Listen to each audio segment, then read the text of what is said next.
In today's video, I'm going to interview Deirdre Doyle from the Cool Food School. Lots of interesting tips and tricks to get children involved in cooking and enjoying food.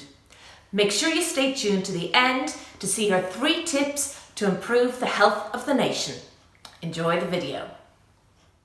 Welcome to today's video. Today I'm introducing Deirdre from the Cool Food School. Hi Fiona. How are you? I'm very well, thank you. How are you? Good, thanks very much for having me here. Yeah, no, thanks for inviting me on. Would you like to introduce yourself to my audience? Yeah, hi, I am Deirdre and I am the owner of the Cool Food School. We're the kind of home of healthy eating for children. Fantastic. And can you tell me about the stories to why you set up the Cool Food School? Yeah, of course, Fiona. So I suppose I'm first and foremost a mum. I have 3 kids. This is them here. So this is my daughter Maggie, Charlie, who's 8, and Luke is 12. So they were kind of the inspiration behind setting up the business. I also have a food background, so I have a degree in hotel and catering management from a long time ago. But I've always been interested in food, no more than yourself. So when my kids came along, I wanted to feed them as best I could.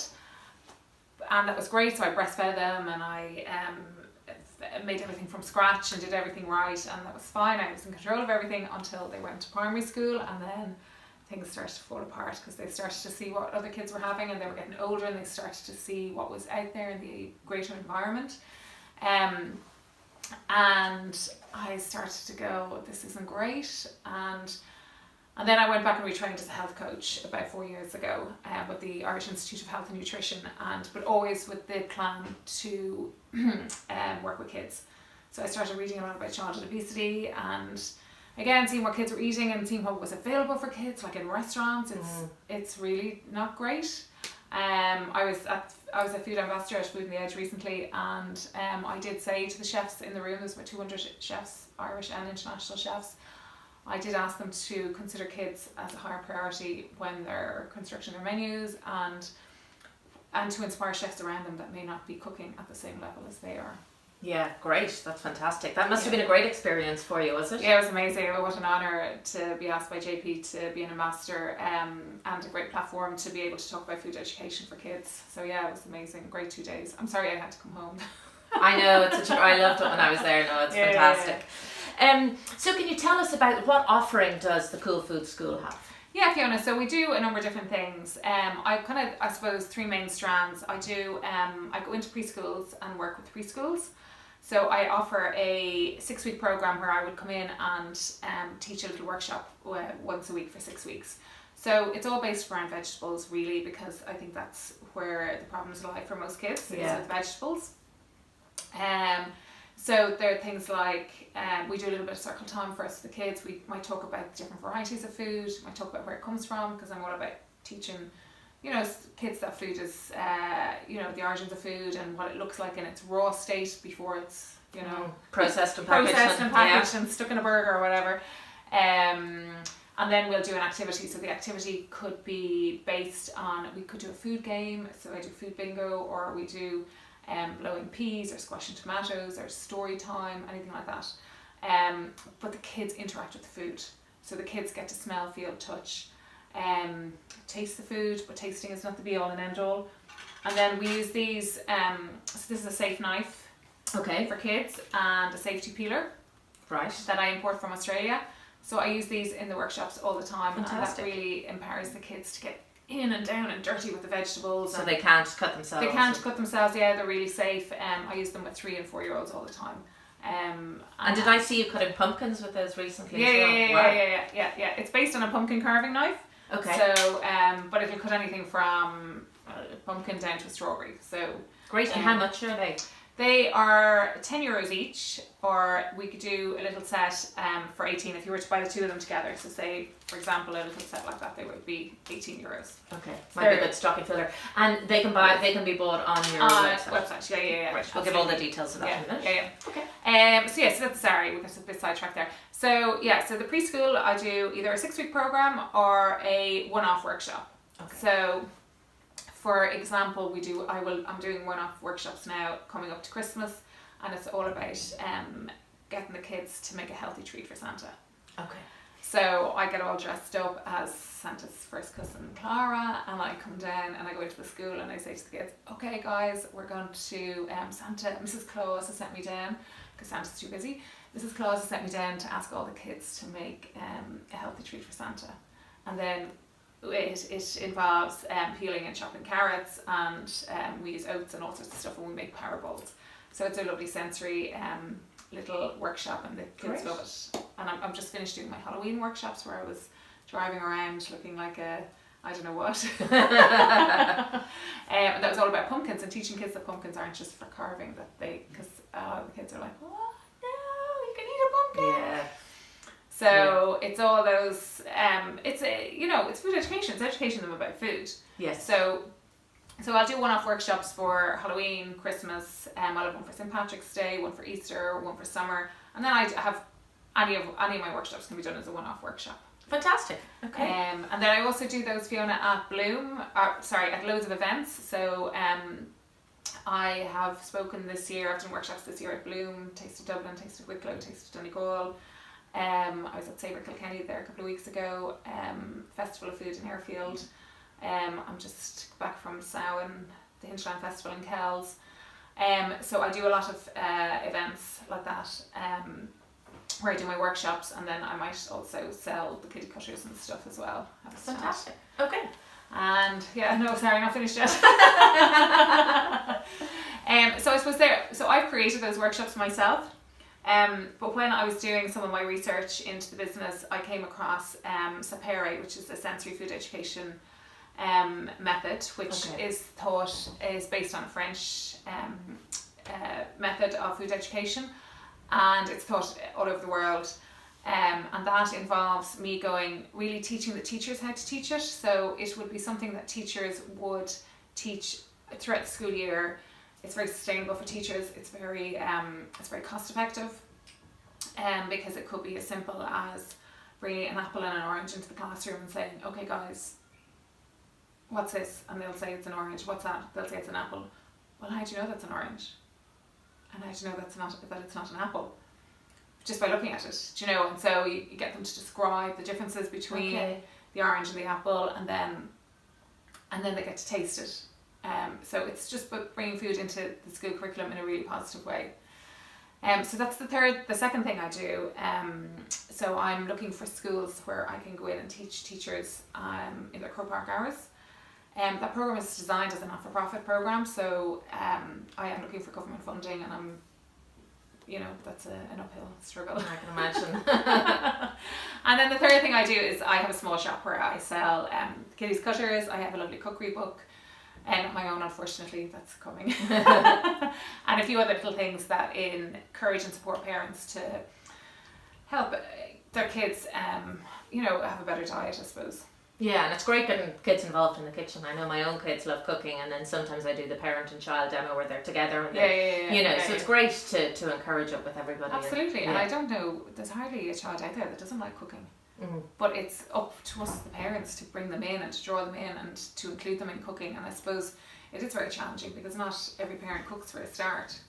And then there's a lot of barriers to cooking in terms of there's time, there's the mess in the kitchen, and then there's safety. And now, of course, I deal with safety here with the food cutters, but there are a lot of barriers to it. So I suppose we have to try and break down some of those barriers. Okay, great. And could you tell me, usually what I ask people is to give us 3 tips that, say, my audience can implement straight away in terms of getting a healthier nation cooking from scratch. What would you give from your experience, Deirdre? Yeah, well, I suppose, Fiona, the number one is get kids cooking. Just get kids in the kitchen. I mean, we've just been talking about it. And I see it all the time with my own kids, and I see it with other kids that I work with all the time, is that when they make something themselves, they're just so impressed with themselves for a start. And they will all eat it. Like coming up to Christmas now, I know I will have tons and tons and tons of kids eating these carrot cake power balls that we're going to make, even though I've had mothers say to me, oh my god, he wouldn't eat a carrot, but they're stuffing these carrot cake power balls down into their mouths because they've made it themselves and they've been involved in the whole process. So get your kids cooking. That would be number one, absolutely. Number 2, I follow a feeding strategy with my own kids called the division of responsibility in feeding. And that was kind of developed by Ellen Sater, who's a feeding expert in America. And what she says is that what we as parents should do is, what our responsibility is to provide the food to our kids. So we provide them with healthy, nutritious food. We provide them with the food that we want them to eat. And then that's our job done. We don't sit at the table and force feed them or cajole them or bribe them or threaten them if they don't eat their food. Our job is done when we have provided the food to the table, when we brought the food to the table. But it's the kids' job then to eat the food. So they eat as much or as little as they want. But our job is done. So when I feed my own children, when I bring dinner to the table, I leave the dinner there. Eat it, don't eat it. That's your prerogative. But there are no alternatives. So I would advise people to maybe Google that, Ellen Sater, ELLYNSATTER, Division of Responsibility in Feeding. And for me, certainly, and I've said it to a lot of people, it's actually very empowering to me because it takes all the stress away from the dinner table in terms of sitting there going, just eat one more bite, just go on, just have a pea, or please, have a piece of carrot. That is so detrimental to children's eating habits because it's all this pressure on them to eat stuff that they don't necessarily want to eat. So division of responsibility in feeding. Yeah, because my 9-year-old will often say she'll sit down, and if there's something that she doesn't particularly like in the dinner, she will say, oh, I'm not going to eat that. Whereas my whole thing is, okay, we'll just start with what you will eat, and you can push that to the side and we'll deal with that. Just start in a positive way and start eating, what you want, rather than in a negative way or under pressure, as you say. Yeah.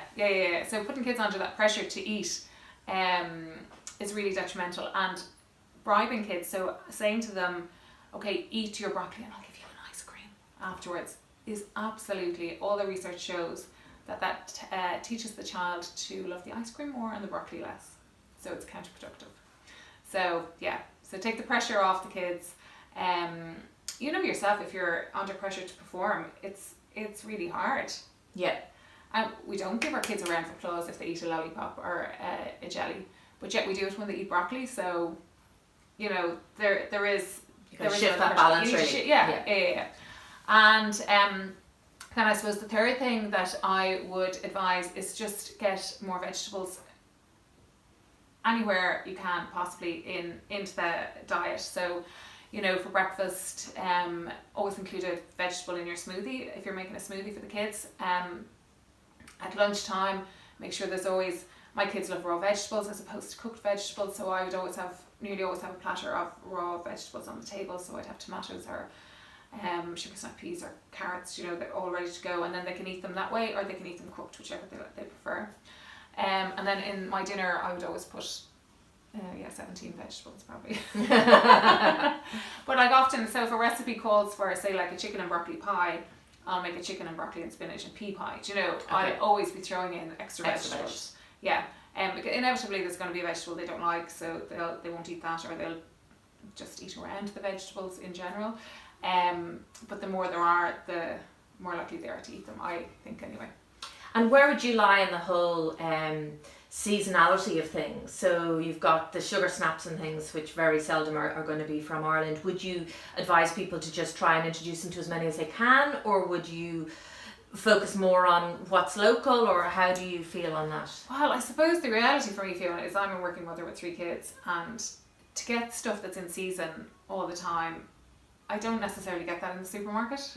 I'd have to go to speciality shops, and I don't have the time really to do that. Can you tell me what is next for the Cool Food School? What have you got planned? Well, coming up, Fiona, I have I'm going to be at Taste of Dublin, the festive edition, which is their inaugural year this year. I'll be doing a workshop there, and then I'm going to be at Gifted in the RTS. Fantastic. So I'll be selling all the range of products that I stock on my website. So they're great stocking fillers or great Christmas gifts, and you give a child a cookbook.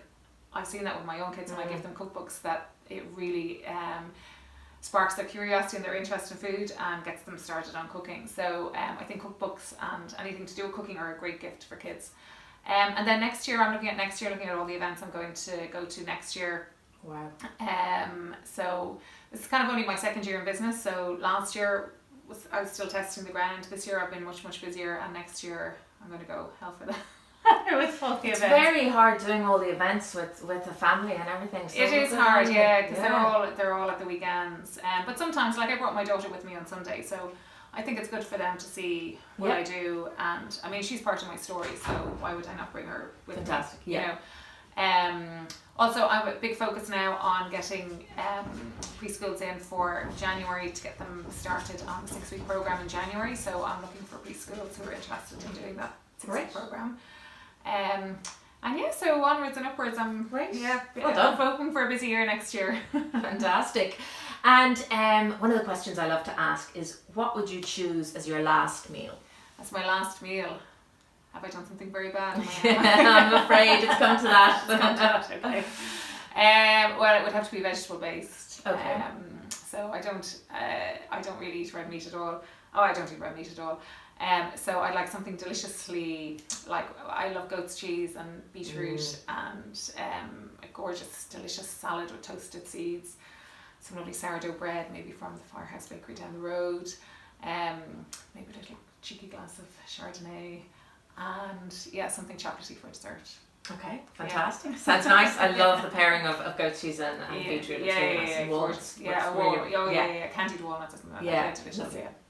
Great. Well, would you mind telling my audience where they can find you if they want to get in touch, and which social medias that you Yeah, of course, Fiona. So I have my website, which is www.thecoolfoodschool.ie. So it's here, The Cool Food School. And then I'm available on Instagram at The Cool Food School, on Twitter at Cool Food School, and on Facebook at The Cool Food School. And my number is 087 282 5086.